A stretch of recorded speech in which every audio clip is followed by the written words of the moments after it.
Pengertian birokrasi menurut pendapat kelompok kami adalah sistem administrasi dengan tujuan pelayanan masyarakat yang dilaksanakan dengan cara terstruktur dan dijalankan dengan sistem hierarkis yang jelas antara atasan dan bawahan, dan dengan mempertimbangkan sistem pembagian tugas yang jelas serta dipilih melalui kemampuan keahliannya masing-masing guna untuk mencapai tujuan pemerintahan secara efektif dan efisien.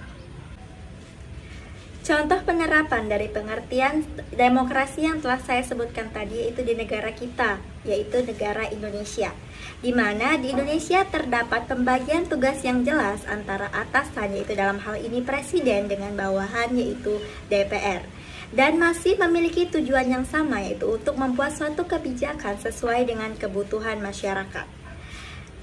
Antara DPR dan Presiden memiliki pembagian tugas yang jelas, seperti Presiden yang memiliki tugas yaitu untuk mengesahkan rancangan undang-undang menjadi undang-undang, membuat suatu kebijakan sesuai dengan kondisi masyarakat. Sedangkan DPR itu sendiri memiliki tugas yaitu sebagai penampung aspirasi masyarakat serta membuat rancangan undang-undang.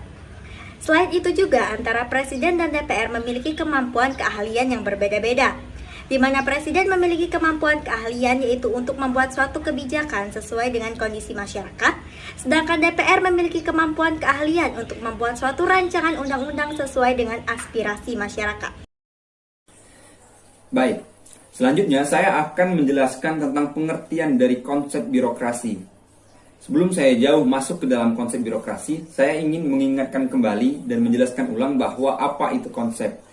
Konsep adalah gambaran dasar, rancangan awal, atau landasan, ide awal yang dituangkan dalam sebuah kata yang bertujuan untuk memberikan pengertian, penggambaran secara general, secara keseluruhan apa yang ada dalam konsep tersebut. Konsep birokrasi adalah buah pemikiran yang dituangkan dalam bentuk kerangka atau sebagainya yang menggambarkan birokrasi tersebut secara keseluruhan, hanya dengan beberapa kata. Tujuannya untuk membuat birokrasi tersebut dapat dimengerti oleh setiap orang yang mendengarkan kata konsep tersebut. Dan juga menjadi landasan bagi organisasi ataupun birokrasi tersebut menjalankan grand design yang telah mereka buat. Ada beberapa konsep yang telah disampaikan oleh beberapa pakar dan juga ahli. Saya mengambil dua contoh, seperti yang disampaikan oleh Max Weber yang mengatakan bahwa birokrasi tersebut adalah suatu konsep yang legal dan rasional. Artinya di sini suatu birokrasi tersebut memang diakui oleh pemerintah sebagai organisasi yang legal, sebagai sesuatu yang sah dan juga rasional. Apapun yang dikerjakan nantinya oleh birokrasi tersebut berarti merupakan suatu hal yang rasional, yang bisa diterima dan untuk kebaikan masyarakat. Lalu menurut Martin Albro ada beberapa konsep dari birokrasi tersebut.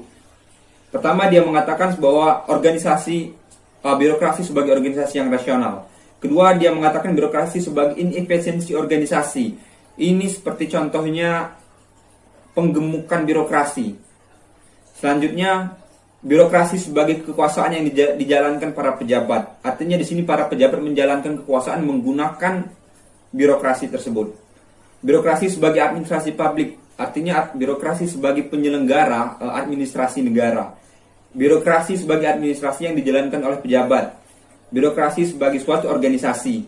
Dan yang terakhir, birokrasi sebagai masyarakat yang modern. Artinya suatu negara jika memiliki birokrasi, maka sudah menggambarkan bahwa negara tersebut merupakan suatu negara yang modern. Dari beberapa pakar tersebut, kami mencoba menyimpulkan bahwa konsep birokrasi tersebut menurut kelompok kami sendiri. Menurut kelompok kami, ada 3 konsep mendasar yang menopang dan juga membentuk suatu birokrasi tersebut. Yang pertama adalah birokrasi tersebut sebagai organisasi yang legal. Yang kedua, birokrasi tersebut diselenggarakan oleh swasta maupun publik.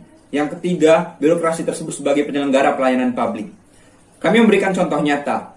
Universitas Sriwijaya sebagai organisasi yang legal, yang diakui oleh Kementerian Pendidikan dan Kebudayaan Republik Indonesia dan sebagainya. Universitas Sriwijaya merupakan organisasi publik karena di bawah Kementerian Pendidikan, di bawah lembaga pemerintahan. Yang selanjutnya adalah Universitas Sriwijaya sebagai penyelenggara pelayanan pendidikan bagi masyarakat Indonesia. Untuk tersebut, artinya Universitas Sriwijaya telah memenuhi konsep-konsep sebagai suatu birokrasi. Setelah mengetahui pengertian konsep, di sini saya akan coba membahas 4 tipe birokrasi yang dikemukakan oleh para ahli. Yang pertama itu tipe Weberian. Tipe ini dibandingkan dengan tipe yang lainnya adalah individu pejabat secara personal bebas akan tetapi dibatasi oleh jabatannya. Manakala sedang menjalankan tugas-tugas atau bebas menggunakan jabatannya untuk keperluan dan kepentingan pribadi termasuk keluarganya. Konsep ini memperhatikan spesialisasi kerja, sistem hierarki, dan pegawai yang digaji. Model ini dianut oleh hampir seluruh negara modern.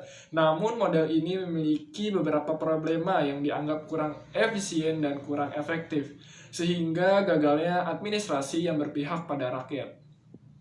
Yang kedua adalah tipe Parkinsonian. Tipe ini merupakan tipe yang memperbesar sosok kuantitatif birokrasi dengan mengembangkan jumlah anggota birokrasi untuk meningkatkan kapabilitasnya sebagai alat pembangunan. Konsep ini terjadi di era kepemimpinan Susilo Bambang Yudhoyono, di mana besarnya birokrasi belum sebanding dengan efektivitas di pemerintahan. Konsep birokrasi ini diadopsi oleh Susilo Bambang Yudhoyono dikarenakan tuntutan pendukung dan pilihan politik. Yang ketiga ada tipe Jacksonian. Model ini menjadikan akumulasi kekuasaan negara dan menyingkirkan masyarakat di luar birokrasi dan ruang politik di pemerintahan. Tipe ini biasanya terjadi pada kelompok-kelompok elit. Pada model ini, ruang lingkup masyarakat sangat kecil. Konsep ini terjadi pada masa Soeharto di akhir jabatannya, di mana maraknya korupsi, kolusi, dan nepotisme terjadi dikarenakan pemerintahan di setiap semua lapisan diisi oleh kerabat dan rekan Soeharto. Yang keempat adalah tipe Orwellian. Tipe ini merupakan birokrasi yang ditempatkan sebagai alat perpanjangan tangan negara dalam menjalankan kontrol terhadap masyarakat. Konsep ini seperti penguasaan atas sebagian besar kehidupan masyarakat agar semua aspek dapat mendorong proses pembangunan sebuah negara. Konsep ini terjadi pada pemerintahan Orde Baru awal, di mana masih sering terjadi konflik antara pemerintahan dengan PKI. Segala hal yang sekiranya dapat mengganggu kestabilan negara dikontrol dengan sangat ketat. Selanjutnya yaitu peran dan fungsi birokrasi menurut para ahli. Kami mengambil 2 tokoh. Yang pertama yaitu Andrew Haywood yang mengatakan bahwa peran dan fungsi birokrasi ada 4, yaitu pertama pelaksanaan administrasi, yang kedua nasihat kebijakan, yang ketiga artikulasi kepentingan, dan yang terakhir stabilitas politik. Dan menurut Michael J. Roskin et al., untuk mengimplementasikan kebijakan yang telah diputuskan oleh decision makers, ada 4, yaitu pertama administrasi, yang kedua pelayanan, yang ketiga pengaturan, dan terakhir pengumpulan informasi. Berdasarkan peran dan fungsi yang telah dikemukakan dari beberapa para ahli, pada kenyataannya masih saja terjadi penyimpangan dan ketidaksesuaian terhadap peran dan fungsi birokrasi tersebut.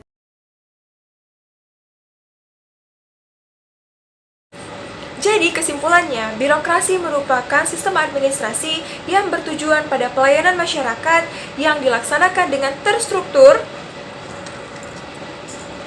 dengan dijalankan dengan struktur hierarki yang jelas antara atasan dan bawahan, dengan memperhatikan pembagian tugas yang jelas, dengan dipilih berdasarkan kemampuan bidang dari keahlian-keahliannya, sehingga mampu mencapai tujuan pemerintahan yang efektif dan efisien. Terima kasih.